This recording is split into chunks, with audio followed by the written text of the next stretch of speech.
Section 1. You'll hear a student talking to the accommodation coordinator at her school. First, you have some time to look at questions 1 to 4.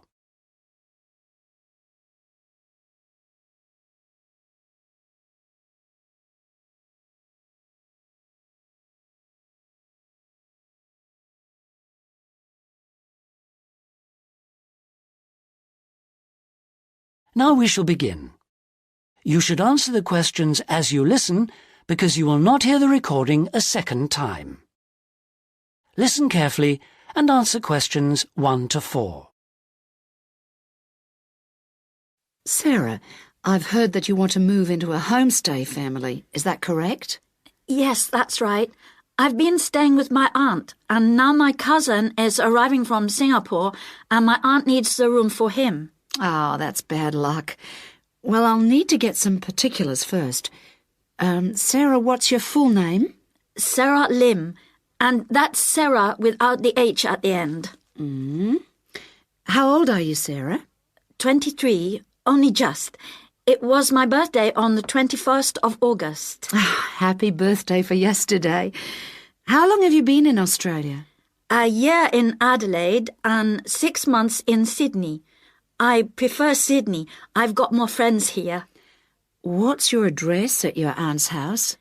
Flat 1, 539 Forest Road, Canterbury. And the postcode is 2036. Okay. What are you studying now? I was studying General English in Adelaide, and now I'm doing Academic English because I'm trying to get into medicine next year.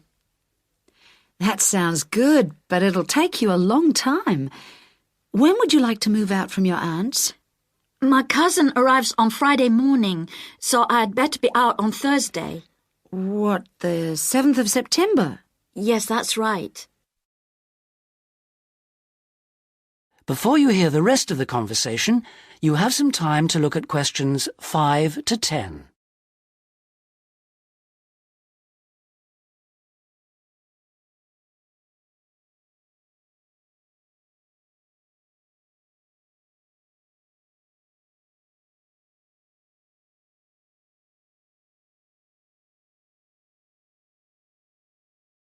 Now listen and answer questions 5 to 10. That doesn't leave us much time. Right, okay. I need to know what kind of accommodation you'd like so I can get you something suitable. Can I share a room with someone else? I've been alone in my room at my aunt's, and I've always shared with my sister, and I like that. Yes, fine. That'll save you money too. Would you like to live with a family, or do you think that a single person would be better for you? I have lots of very nice single people on my books. Do you have any women living alone, retired women? Yes, I have quite a few whose children have grown up and left home. In fact, I have some really lovely retired ladies living by themselves who just love the company of students. Most of them live in flats, but that's not a problem for you, is it? Not at all. I'm used to that. My aunt lives in a flat too, remember? I'm not used to a big house with a garden, swimming pool, pets and all that. Okay, fine. I know quite a bit about what you want now. I should let you know that your rent will be $160 per week. You'll have to pay me $320 as a deposit before you move in. The deposit is as insurance in case you break something. You'll need to pay monthly to me by cash or cheque, I don't mind. You don't need to pay for gas, electricity or water, but you will need to pay your proportion of the phone bill. Most families do that on an honour system, but you'll have to wait and see. Have you got any more questions for me? When will you know where I can go? I'll work on it now. So come and see me tomorrow, and I should have some news for you then. Thanks a lot. Goodbye. See you tomorrow. After lunch would be better for me. Okay. See you then. Bye. That is the end of section 1. You now have half a minute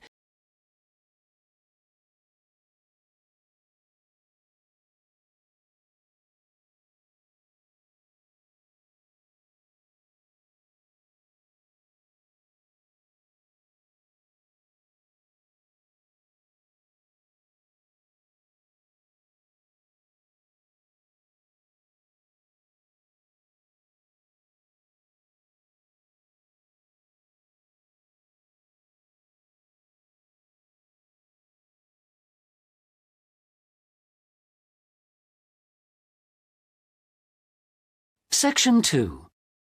You'll hear Jane Hemington talking about this year's summer festival.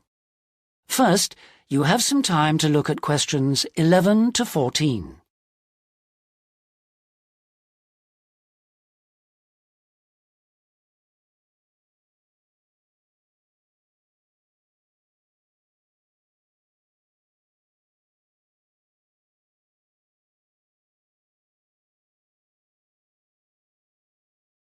Now listen carefully and answer questions 11 to 14. Good evening, and in this week's edition of Focus on the Arts, Jane Hemington is going to fill us in on what's in store for us at this year's Summer Festival. Over to you, Jane. Thank you, Jeffrey. This year, the Summer Festival is the biggest we've ever seen, so there should be something for everybody. This is the third year they've run it, and the timing's slightly different. For the last couple of years, it's been around the 5th to 17th, but this year, they wanted to allow everyone enough time to recover from the 1st of January celebrations, and they've put it at the end of the month. The program has sensational theater, dance, and also a large number of art exhibitions. But the thing the festival is most famous for is its great street music. For today's report, though, Jeffrey, I'm looking at some of the theatrical events that you might like to see. In particular, at this year's theme, circuses.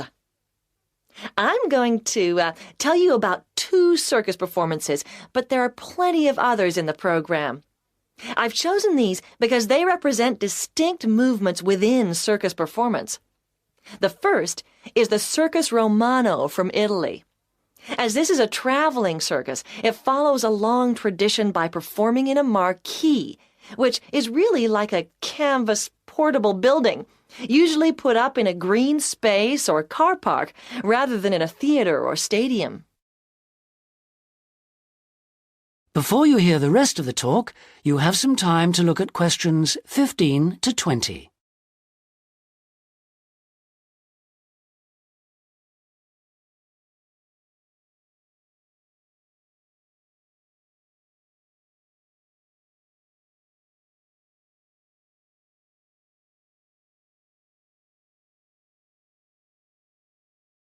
Now listen and answer questions 15 to 20. In spite of this, Circus Romano isn't at all like the traditional circuses I grew up with. There are no animals, just very talented clowning and acrobatic routines. The show has a lot of very funny moments, especially at the beginning. But the best part is the music and lighting. They're magical. At $45, it's very expensive anyway. It's really for adult tastes. In fact, much of it would be wasted on children, so I suggest you leave them at home. The second circus performance is Circus Electrica at the Studio Theater. The purists are suggesting that this isn't a circus at all. It's a showcase for skills in dance and magic, rather than the usual ones you expect in a circus. With only 6 performers, it's a small production which suits the venue well. The studio only seats about 200 people.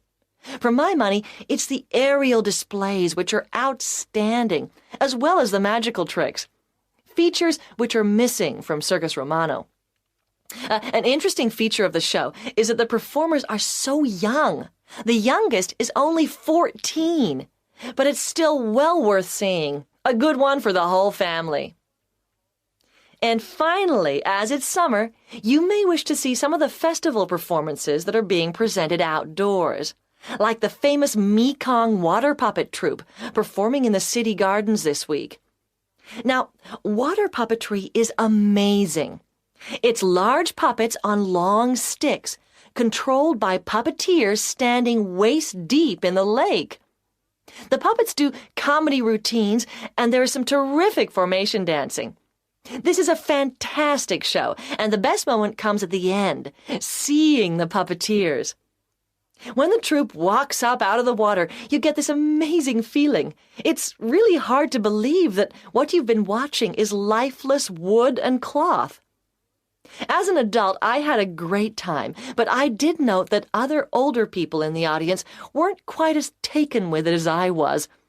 It's a must for young children, though, and that's the audience it's really aimed at. Well, that's all I've time for today, but I'll be back next week with more news of what's worth seeing and what it's best to miss. That is the end of Section 2.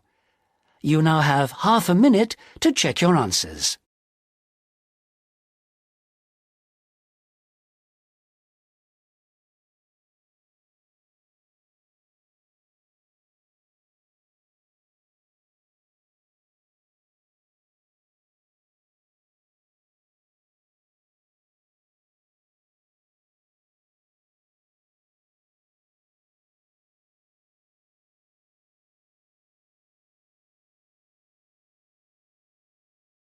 Now turn to Section 3.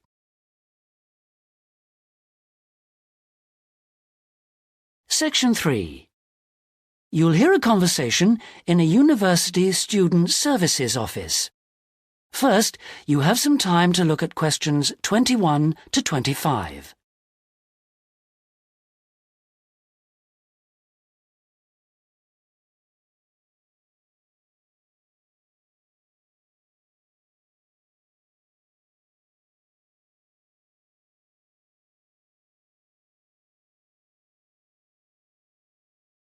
Now listen carefully and answer questions 21 to 25. Hello, I'm Dawn Matthews. Yes, hello. I've been referred to you because I'm inquiring about the refresher courses that you run. I'd like to find out a bit more about them. OK. Well, we run quite a few different short courses for students who are either returning to study or studying part-time. Tell me about your situation. Well, I think that I really need some help in preparing for the coming semester, especially to build up my confidence a bit and help me study effectively because, you see, I've been out in the workforce for nearly 12 years now, so it really is a long time since I was last a student. Yes, it can seem like a long time, can't it? Well, let me start by telling you what courses we have that might suit you. Are you an undergraduate or a postgraduate, arts or sciences? Undergraduate, and I'm in the business faculty. Right then. Well, first of all, there's our intensive Study for Success seminar on the 1st and 2nd of February. Mm-hmm. It's aimed at students like you who are uncertain about what to expect at college and looks at a fairly wide range of approaches to university learning to motivate you to begin your study and build on your own learning strategies. That sounds good. What are some of the strategies that are presented? Well, we try to cover all aspects of study. Some of the strategies in writing, for example, would be improving your planning for writing, organising your thinking, and building some techniques to help you write more clearly. With reading, there'll be sessions aimed at getting into the habit of analysing material as you read it, and tips to help you record and remember what you've read. It really is very important to begin reading confidently right from the beginning. There's also advice on how to get the most from your lectures and practice in giving confident presentations, as well as how to prepare for exams. What about the motivational side of things? Well, there's a range of motivational exercises that we do to help the students feel positive and enthusiastic about their study. The process of learning and exploring a subject can lead to a whole new way of looking at the world, and the study skills and techniques that you build up can be applied in all sorts of different ways. Before you hear the rest of the conversation, you have some time to look at questions 26 to 30.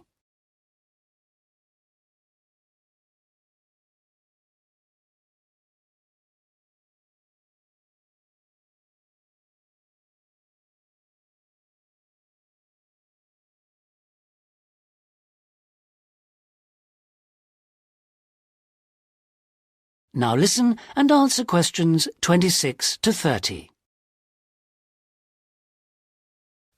Actually, I'm very excited about the whole thing of taking up studying again, but You know, I'm a little nervous about whether I'll manage to get everything done.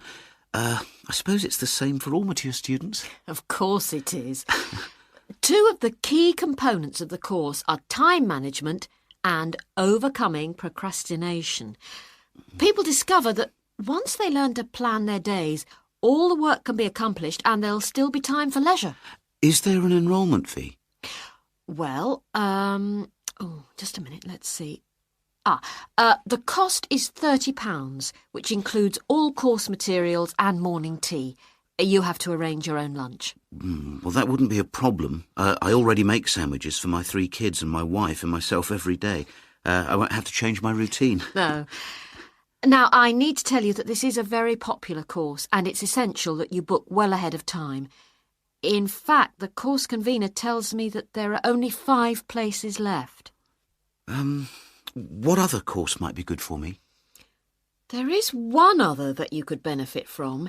It's simply called Learning Skills for University Study and is on 3 consecutive mornings, starting on a Monday from 9 to 12, and costs £25. This is aimed at upgrading the study skills most school leavers have and help them cope with the increased demands of university study. It focuses mainly on making students more responsible for their own success. What sort of things are covered in this course? Well, basically, it's more advanced thinking, note-taking, reading and writing strategies, but also some input about stress management. I think I'd be better off starting from the basics and looking at all the strategies, don't you? Yes, from what you've told me, I think that's more in line with your situation. All right then. Can I book a place on the Study for Success seminar course now? Yes. Let me just get out a registration form and take down your details. That is the end of section 3. You now have half a minute to check your answers.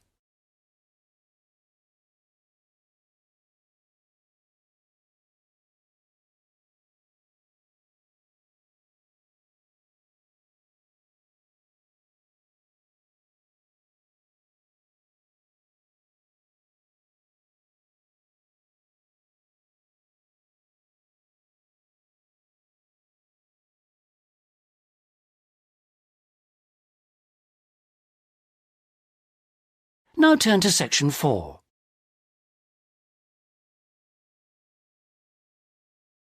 Section 4. You'll hear a student union representative presenting the views of college students about the design of a new building.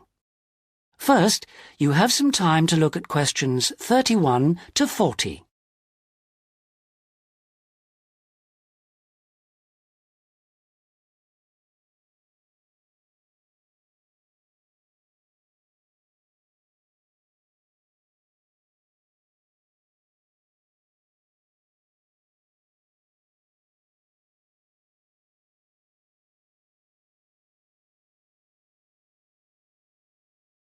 Now listen carefully and answer questions 31 to 40. We're very grateful that the committee has agreed that a representative for the Students' Union can present students' suggestions about the design for the proposed new union building. We appreciate that some of our ideas may not be feasible in the circumstances, but we do feel that it is important that the ultimate beneficiaries of the facilities should have some say in its design.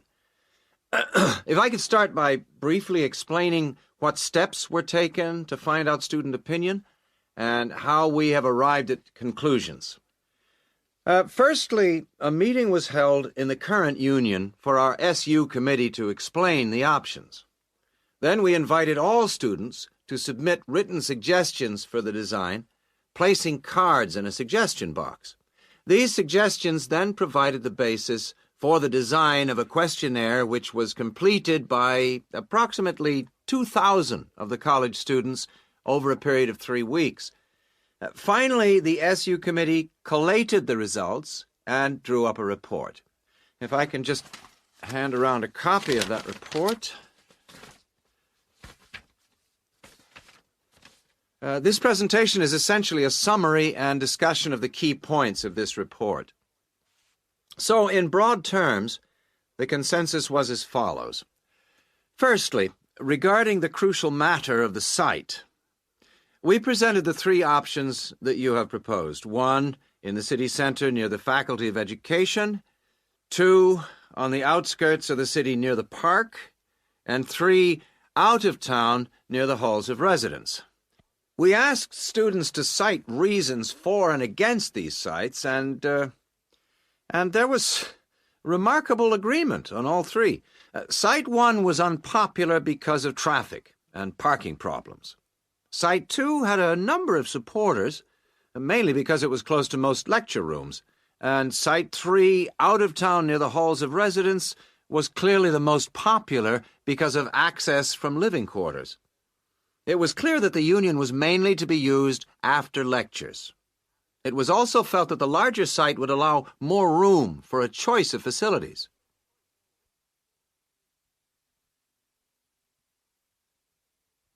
Our second area of interest was obviously the facilities. There was minimal interest in having a library on the premises, but one option seemed to be a reading room instead, more useful. We would like the current table games room to be replaced with a small gym, and if possible, a small swimming pool. Not, of course, Olympic-sized. There was a large number of respondents in favor of a travel agents and insurance center. We also request that there be the offices of the Student Counseling Center, moving this from the refectory. There was, however, much disagreement about whether to build a drama theater. Just over 40% of the respondents were in favor, but a largish minority were strongly against it, claiming that it is elitist and a waste of funds. Essentially, the jury is out on that. Finally, given the number of unfortunate incidents in the current union over the past few months, a strong point was repeatedly made about security. The recommendations would be at least video surveillance and security personnel who would check student union cards on request. We doubt if it would be feasible to have a check at reception of all people coming in. Well, this is the summary of the views of the student population. As I say, fuller details are given in our report, but I'm happy to take any questions if you have them. That is the end of section 4. You now have half a minute to check your answers.